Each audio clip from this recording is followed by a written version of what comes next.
بسم اللہ الرحمن الرحیم۔ السلام علیکم دوستو، دنیا بھر کی خبروں میں آج آپ سنیں گے، لیکن اس سے پہلے اگر ہو سکے تو لائک اور سبسکرائب کا بٹن ضرور دبا لیں۔ شکریہ۔ چائنا نے صدر ٹرمپ کی جانب سے مزید ٹیرف کے اعلان کی مذمت کرتے ہوئے اس اقدام کو بلیک میلنگ قرار دیا ہے۔ چائنا نے امریکی ٹیرف کی مذمت کی ہے اور جوابی اقدامات کا عزم کا اظہار کیا ہے۔ چائنا کا کہنا ہے کہ ماضی میں بھی یہ ثابت ہوا ہے کہ امریکہ کی جانب سے ٹیرف میں اضافے نے اس کے اپنے مسائل کو حل نہیں کیا۔ چائنا کا کہنا ہے کہ یہ امریکی مفادات کو نقصان پہنچاتا ہے اور اس کے علاوہ یہ عالمی تجارت، اقتصادی ترقی اور ترسیلات کے لیے خطرہ ہے۔ دوسری جانب چینی سفیر نے امریکہ کی جانب سے ٹیرف لسٹ میں تائیوان کو الگ ملک کہنے کے معاملے پر امریکہ سے بات کی ہے۔ یورپی یونین نے کہا ہے کہ امریکی ٹیرف عالمی معیشت کے لیے بڑا جھٹکا ہے۔ اگر امریکی انتظامیہ کے ساتھ مذاکرات ناکام ہوئے تو ہم اپنا جوابی پیکیج سامنے لائیں گے۔ یورپی یونین نے $26 بلین کے ابتدائی پیکیج تیار کیا ہے جو امریکی اسٹیل اور ایلومینیم پر اپریل کے مہینے میں ہی لاگو کر دیا جائے گا۔ یورپی یونین کا کہنا ہے کہ ابتدائی پیکیج کے بعد ہم اپنے مفادات کے تحفظ کے لیے مزید پیکیج تیار کریں گے۔ امریکہ نے دوستوں کہا ہے کہ ٹیرف عائد کیے جانے کے خلاف ممالک انتقامی کارروائی سے گریز کریں۔ امریکہ نے دنیا کو خبردار کر دیا ہے کہ ٹیرف عائد کیے جانے کے خلاف ممالک انتقامی کارروائی سے گریز کریں۔ امریکہ کا کہنا ہے کہ امریکی ٹیرف کے خلاف جوابی کارروائی سے مزید کشیدگی بڑھے گی۔ یاد رہے دوستو کہ امریکی صدر ٹرمپ نے پاکستان سمیت دنیا کے مختلف ممالک پر جوابی ٹیرف عائد کرنے کا اعلان کیا ہے، جس پر دنیا کے مختلف ممالک کی جانب سے رد عمل آنے کا سلسلہ جاری ہے۔ امریکی ٹیرف پر کینیڈا نے جوابی اقدامات کا اعلان کیا ہے اور چائنا نے امریکہ سے نئے ٹیرف منسوخ کرنے کا مطالبہ کیا ہے۔ اور دوسری طرف دوستو، امریکہ میں پاکستانی مصنوعات پر ٹیکس تو ہمیشہ سے تھا، مزید ٹیرف بڑھنے سے پاکستانی مصنوعات امریکہ میں مہنگی ہو جائیں گی۔ امریکی صدر ٹرمپ کی جانب سے اعلان کردہ بھاری ٹیرف کی وجہ سے برطانیہ میں 25,000 سے زائد نوکریاں ختم ہونے کا خدشہ پیدا ہو گیا ہے۔ برطانیہ نے امریکہ کو گزشتہ سال تقریباً 60 ارب پاؤنڈ کی مصنوعات برآمد کی، جن میں کاریں، مشینری، گاڑیاں اور فارماسیوٹیکل سے منسلک اشیاء شامل تھیں۔ اگر امریکہ کی جانب سے درآمدات پر زیادہ چارجز ہونے کی وجہ سے وہاں اس کی طلب میں کمی ہوئی تو اس سے برطانیہ میں نوکریاں ختم ہونے کا خدشہ پیدا ہو جائے گا۔ برطانیہ میں 25,000 سے زیادہ کار مینوفیکچرنگ سے منسلک نوکریاں ختم ہو سکتی ہیں۔ برطانیہ کی فارماسیوٹیکل انڈسٹری کا بہت حد تک انحصار امریکہ کے ساتھ تجارت پر ہے۔ اس کے علاوہ یہ کمپنیاں عالمی سطح پر موجود سپلائی چین پر انحصار کرتی ہیں، جو کہ سرحد پار ادویات بناتی ہیں۔ امریکی صدر کی جانب سے جنوبی کوریا پر 25% ٹیرف عائد کرنے کے اعلان کے رد عمل میں ملک کے صدر نے کہا ہے کہ عالمی تجارتی جنگ ایک حقیقت بن چکی ہے اور ان کی حکومت اس بارے میں سوچ رہی ہے کہ اس بحران سے کیسے نپٹا جائے۔ ادھر اسرائیل کے مقامی میڈیا نے بھی رپورٹ کیا ہے کہ اسرائیل کے معاشی امور سے منسلک حکام، جنہوں نے تمام امریکی درآمدات پر عائد ٹیرف کو ختم کر دیا تھا، اب خود پر لگنے والے 17% ٹیکس پر شدید حیرت کا اظہار کر رہے ہیں، افسوس کر رہے ہیں۔ اسرائیل کا کہنا ہے کہ ہمیں یقین تھا کہ امریکہ کی جانب سے درآمد کی جانے والی اشیاء پر مکمل طور پر ٹیرف کے خاتمے کے بعد امریکہ یہ اقدام نہیں اٹھائے گا اور ہمارے خلاف تو بالکل نہیں اٹھائے گا۔ امریکہ کی جانب سے دوستو پاکستان کو 29% ٹیرف کا سامنا ہے، جبکہ بنگلہ دیش اور سری لنکا سمیت کچھ دوسرے ممالک پر زیادہ شرح سے ٹیرف عائد کیا گیا ہے۔ تاہم صدر ٹرمپ ہندوستان اور افغانستان دونوں پر مہربان ثابت ہوئے۔ صدر ٹرمپ کا کہنا تھا کہ پاکستان ہم سے 58% ٹیرف چارج کرتا ہے، پاکستان پر 29% ٹیرف عائد کریں گے، جبکہ بنگلہ دیش پر 37% ٹیرف عائد ہوگا۔ صدر ٹرمپ کا کہنا تھا کہ ٹیرف مکمل طور پر باہمی نہیں ہوں گے۔ میرا اندازہ ہے کہ میں ایسا کر سکتا تھا، لیکن یہ بہت سارے ممالک کے لیے پھر مشکل ہو جاتا۔ صدر ٹرمپ کا کہنا تھا کہ اگر کوئی ملک شکایت کرتا ہے، چاہتا ہے کہ ٹیرف ریٹ 0 کر دیا جائے، تو پھر اسے اپنی مصنوعات امریکہ میں تیار کرنا ہوگی۔ صدر ٹرمپ کا کہنا تھا کہ کیونکہ یہاں کوئی ٹیرف نہیں، امریکہ تمام درآمدات پر 10% ٹیرف لگائے گا۔ ان کا کہنا تھا کہ ہم امریکہ کا سنہری دور واپس لا رہے ہیں، نئے ٹیکسز، اقتصادی آزادی کا اعلان ہے۔ واضح رہے دوستو کہ روس کے خلاف امریکہ نے ٹیرف کا ذکر تک نہیں کیا، کوئی ٹیرف نہیں لگایا۔ جماعت اسلامی ہندوستان کے صدر نے وقف ترمیمی بل پر سخت تنقید کرتے ہوئے اسے ایک انتہائی قابل مذمت اقدام قرار دیا ہے، جو مسلمانوں کے خلاف قانونی اعتبار سے امتیازی سلوک کی راہ ہموار کرتا ہے۔ انہوں نے نشاندہی کی کہ ہندوستان کے اوقافی قوانین مذہبی گروہوں کو اپنی جائیدادوں کا خصوصی طور پر انتظام کرنے کی اجازت دیتے ہیں۔ یہ ایک اصول ہے جو دوسری برادریوں کے لیے برقرار ہے۔ اس کے مقابلے میں مندر اور دیگر مذہبی ٹرسٹ مختلف قانونی ورک فریم کے تحت اسی طرح کے تحفظات کے زیر اثر آتے ہیں، جو مجوزہ ترامیم کی امتیازی نوعیت کو اجاگر کرتے ہیں۔ ان کا کہنا تھا کہ مجوزہ بل منتخب طور پر وقف املاک کو نشانہ بناتا ہے، مسلمانوں سے ان کے حقوق چھینتا ہے، جبکہ دیگر مذاہب کے اسی طرح کے ڈھانچے کو اچھوتا چھوڑتا ہے۔ جماعت اسلامی ہند کے صدر نے تمام سیکولر جماعتوں، اپوزیشن لیڈروں اور یہاں تک کہ حکمراں NDA کے اتحادیوں پر زور دیا ہے کہ وہ اس کے خلاف مزاحمت کریں، جسے وہ غیر منصفانہ بل کہتے ہیں۔ انہوں نے کچھ ایسی جماعتوں پر مایوسی کا اظہار کیا جو سیکولر ہونے کا دعویٰ کرتی ہیں پھر بھی اس قانون کی حمایت کر رہی ہیں۔ انہوں نے خبردار کیا کہ انہیں BJP کے سیاسی دباؤ کے سامنے نہیں جھکنا چاہیے اور فرقہ وارانہ سیاست میں ملوث نہیں ہونا چاہیے۔ بھارت میں مسلمانوں کی کھربوں روپے کی وقف املاک کو ہٹنے کے لیے ہندو انتہا پسند مودی حکومت نے وقف ترمیمی بل لوک سبھا سے منظور کروا لیا۔ سونیا گاندھی نے وقف ترمیمی بل کو آئین پر حملہ قرار دیتے ہوئے کہا کہ مودی حکومت ملک کو کھائی میں گھسیٹ رہی ہے، جبکہ آل انڈیا مجلس اتحاد المسلمین کے رکن پارلیمنٹ اسد الدین اویسی نے بل کی کاپی پھاڑ ڈالی اور کہا کہ وہ گاندھی کی طرح وقف بل کو پھاڑتے ہیں۔ وقف بل آرٹیکل 25-26 کی خلاف ورزی اور مسلمانوں کے ساتھ ناانصافی ہے، جبکہ راہل گاندھی کا کہنا تھا کہ وقف ترمیمی بل کا مقصد مسلمانوں کو پسماندہ کرنا اور ان کے جائیداد کے حقوق کو غصب کرنا ہے۔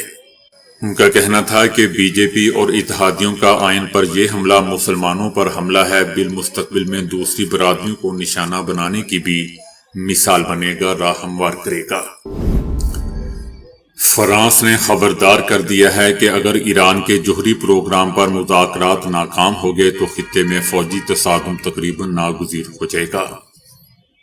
ایران کے خلاف کسی بھی فوجی کارروائی کے نتیجے میں پورے مشرق وسطی میں عدم استحکام پیدا ہو سکتا ہے۔ یاد رہے دوستو کہ امریکی صدر ٹرمپ نے خبردار کیا ہے کہ اگر ایران جوہری ہتھیار بنانے کی کوشش جاری رکھے گا تو امریکہ اس پر بمباری کرے گا۔ دوسری جانب ایران کے سپریم لیڈر آیت اللہ خامنائی نے صدر ٹرمپ سے کہا ہے کہ اگر اتنی ہمت ہے تو حملہ کر کے دکھاؤ، منہ توڑ دیا جائے گا۔ امریکی صدر ٹرمپ کے دوسرے دورے صدارت کو ابھی دوستو صرف 2 مہینے ہی گزرے ہیں، لیکن ان کی مقبولیت میں نمایاں کمی آنا شروع ہو گئی ہے۔ معروف ادارے گیلپ کی تازہ ترین سروے کے مطابق صدر ٹرمپ کی مقبولیت 47% سے کم ہو کر 43% تک آ چکی ہے۔ ماہرین کا کہنا ہے کہ اس کمی کی بنیادی وجوہات میں ان کی متنازع پروجیکٹ 2025 پالیسی، تجارتی ٹیرف کی دھمکیاں اور عجیب و غریب خیالات شامل ہیں، جیسا کہ ٹیرف، خلیج میکسیکو کا نام تبدیل کرنے اور گرین لینڈ پر قبضہ کرنے کی خواہش، جبکہ معیشت اور دیگر حکومتی فیصلوں پر بھی حمایت میں کمی دیکھی گئی۔ اس کے علاوہ ایلون مسک کی بے جا مداخلت نے بھی صدر ٹرمپ کے لیے مشکلات پیدا کرتی ہیں۔ ماہرین کا کہنا ہے کہ صدر ٹرمپ کی صدارت کا دوسرا دور بھی پہلے کی طرح تنازعات، افراتفری اور غیر یقینی صورتحال سے بھرپور ہوگا۔ یاد رہے دوستو کہ ٹرمپ نے 20 جنوری 2025 کو امریکی صدر کا حلف اٹھایا تھا، لیکن ابتدائی مہینوں میں ہی ان کی پالیسیوں پر سوالات اٹھنے لگے ہیں۔ نیو یارک ٹائمز کی ایک تازہ رپورٹ نے بھارتی حکومت کے جنگی جنون کو بے نقاب کرتے ہوئے انکشاف کیا ہے کہ بھارت نے حساس ٹیکنالوجی اور اسلحہ روس کو فراہم کیا ہے۔ برطانوی arrow space company HR Smith group کی ٹیک ٹیسٹ کمپنی نے بھارت کو $2 ملین کی حساس ٹیکنالوجی فروخت کی، بعد میں اس کو روس منتقل کر دیا گیا۔ رپورٹ میں کہا گیا ہے کہ HR سمتھ گروپ کی ٹیک ٹیسٹ کمپنی نے 2023-24 کے دوران بھارت کو 70 سے زائد انتہائی حساس ٹائر 2 ممنوعہ ٹیکنالوجی فراہم کی، جن میں نیویگیشن، ایروسپیس، ریڈار اور جدید سیمی کنڈکٹرز شامل تھے۔ یہ ٹیکنالوجی حساس سول اور فوجی مقاصد کے لیے استعمال ہوتی ہے اور اس کی فراہمی عالمی سطح پر پابندیوں کی خلاف ورزی ہے۔ رپورٹ میں بتایا گیا ہے کہ ٹیک ٹیسٹ کمپنی نے 2023-2024 میں بھارت کی ایک کمپنی کو 118 بار ممنوعہ ٹیکنالوجی کی کھیپیں بیچیں۔ اس ہندوستانی کمپنی نے حساس پرزے خریدنے کے محض 19 دن بعد انہیں روسی اسلحہ ایجنسی کو فروخت کر دیا، اور فروری 2024 میں بھارت سے فروخت شدہ ٹیکنالوجی محض 18 دن میں روس پہنچا دی گئی۔ اس کے علاوہ برطانیہ کی نیشنل کرائم ایجنسی نے 2023 میں حساس آلات کی روس منتقلی پر ریڈ الرٹ جاری کیا تھا، اور کاروباری اداروں کو اس حوالے سے خبردار کیا تھا کہ ہندوستان کی یہ کمپنی امریکی حکومتی ڈیٹا بیس میں بھی روسی فوجی سپلائر کے طور پر درج ہے۔ روسی جنگی مشینری کے لیے حساس ٹیکنالوجی کی فراہمی مغربی پابندیوں کی کھلی خلاف ورزی ہے، جو عالمی امن اور سلامتی کے لیے سنگین خطرہ ہے۔ وعدہ کر کے گئے تھے کہ کبھی اکیلا نہیں چھوڑوں گا۔ 15ویں روزے کو میرے شوہر کو ریل گاڑی سے واپس آنا تھا، جس کے بعد بچوں کو یونیفارم، کتابیں اور عید کی شاپنگ کرنے جانا تھا۔ وہ تو ہمیشہ کے لیے چلے گئے، لیکن ہمارا ہنستا بنستا گھر، خوشحال زندگی سب ختم ہو گیا۔ دکھی، خوف اور مستقبل کے اندیشوں میں گری یہ خاتون دوستوں پاکستان ریلوے پولیس کے اہلکار شمروز خان کی بیوہ ہیں۔ شمروز خان 11 مارچ کو جعفر ایکسپریس پر ہونے والے حملے میں شہید ہو گئے تھے۔ ان کی اہلیہ کا کہنا تھا کہ بچوں سے ان کے بابا نے کہا تھا کہ عید کے تیسرے دن ان کو گھمانے لے جائیں گے۔ بچے دن بدن ضدی ہو رہے ہیں، چڑچڑے ہو رہے ہیں، بہت تنگ کرنے لگے ہیں۔ ان کو ابھی لگتا ہے کہ وہ واپس آئیں گے، کیونکہ ان کے بابا ٹرین کے ساتھ جا کے 3 سے 4 دن بعد گھر لوٹ آتے ہیں۔ شمروز کی بیوی نیلم کے یہ الفاظ دوستوں ان کے اندر کے کرب اور مستقبل کی فکر کو عیاں کر رہے ہیں۔ شمروز کو یاد کرتے ہوئے اس کی بیوی نیلم نے میڈیا کو اپنے شوہر کے سنبھال کر رکھے جوتے، کپڑے، گھڑی اور بٹوا دکھایا، جو ان کے پاس اپنے شوہر کے آخری وقت میں پہنی گئی نشانی کے طور پر موجود تھیں۔ شمروز کی اہلیہ نے یہ بھی بتایا کہ ان کے شوہر چونکہ ریلوے پولیس میں کمانڈو تھے، تو وہ اپنے اکلوتے بیٹے کو پولیس میں بڑا آفیسر بنانے کی خواہش رکھتی تھیں۔ تاہم اس واقعے کے بعد لینب کا کہنا ہے کہ وہ اپنے بچے کو پولیس میں بھیجنے کا سوچنے سے ہی خوف زدہ ہو جاتی ہیں۔ یہ کہانی دوستو صرف شمروز خان کی بیوہ کی ہی نہیں، بلکہ پاکستان ریلوے کے ملازم محمد ممتاز کے گھر کی بھی ہے۔ محمد ممتاز کے ہمیشہ کے لیے بچھڑ جانے کے بعد ان کے گھر میں جہاں ویرانی کا احساس نمایاں تھا، وہیں بے یار و مددگار رہ جانے کے احساس میں ڈوبی ان کی اہلیہ بمشکل بات کر پا رہی تھیں۔ 7 بچوں کی ماں کو عدت کے دوران بھی فکر تھی کہ ان قریب شروع ہونے والے تعلیمی سال کے اخراجات، کتابیں، کاپیاں، یونیفارم کا انتظام وہ تنہا کس طرح کر پائیں گی۔ ان کا کہنا تھا کہ میری چھوٹی بیٹی رات کو پوچھ رہی تھی کہ ابھی تو ہمارے بابا نہیں رہے، تو عید پر ہمارے کپڑے اور جوتے کون لائے گا، ہمارے لیے فروٹ کون لائے گا۔ یاد رہے دوستو کہ 11 مارچ کو کل عدم تنظیم بلوچ لبریشن آرمی یعنی BLA نے بلوچستان کے علاقے بولان میں مسافر ٹرین کو یرغمال بنا لیا تھا۔ جعفر ایکسپریس کی ہائی جیکنگ کے بعد 354 مسافروں کو ریسکیو کیا گیا، جبکہ اس حملے میں 18 فوجی اور ایف سی اہلکاروں سمیت مجموعی طور پر 26 افراد شہید ہوئے۔ انہی میں سے پاکستان ریلوے کے ملازمین شمروز خان اور محمد ممتاز بھی شامل تھے، جو تخریب کاروں کی گولیوں کا نشانہ بن کر شہید ہو گئے۔ بیوی نیلم کا کہنا تھا کہ میرے شوہر ڈیوٹی کے ساتھ رکشہ بھی چلاتے تھے تاکہ بچوں کو کسی چیز کی کمی نہ ہو۔ 15ویں روزے کو میرے شوہر نے واپس آنا تھا، اس کے بعد ان کے بابا نے یونیفارم، کتابیں اور بچوں کی عید کی شاپنگ کا وعدہ کیا تھا۔ اس کا کہنا تھا کہ بچے در بدر ہو گئے ہیں، ان کی چھوٹی چھوٹی خواہشات، ان کی خوشیاں ختم ہو چکی ہیں، اب تو خوف ہی خوف ہے۔ شمروز کی بیوی کا کہنا تھا کہ چھوٹی بیٹی ہر وقت یاد کرتی ہے، بیٹا بھی کہتا ہے کہ میرے بابا کدھر ہیں، ان کو کس نے مارا۔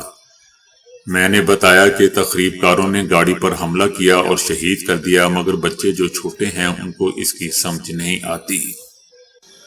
ممتاز کی اہلیہ کا کہنا تھا کہ رات کو میری چھوٹی بیٹی نے مجھے کہا کہ میرے بابا تو نیچے میرے ساتھ سوتے تھے، آج وہ کہاں ہیں؟ میں کس کے پاس ہوں؟ تو میں نے اپنی بیٹی سے کہا کہ بابا اللہ میاں کے پاس چلے گئے ہیں، اب تم میرے پاس سو جاؤ۔ ممتاز کی اہلیہ کا یہ بھی کہنا تھا کہ ان کے شوہر نے آخری دن ڈیوٹی پر جانے سے پہلے سحری کے وقت تمام بچوں سے بات چیت کی، ان کو نماز اور قرآن پڑھانے کے لیے تلقین کی اور بتایا کہ آج میری ٹرین کے ساتھ ڈیوٹی ہے، میں 4 دن بعد شام کو 6 سوا 6 بجے واپس آ جاؤں گا۔ تو دوستو ابھی کے لیے اتنا ہی۔ ویڈیو کو لائک اور شیئر کرنے کا بہت بہت شکریہ۔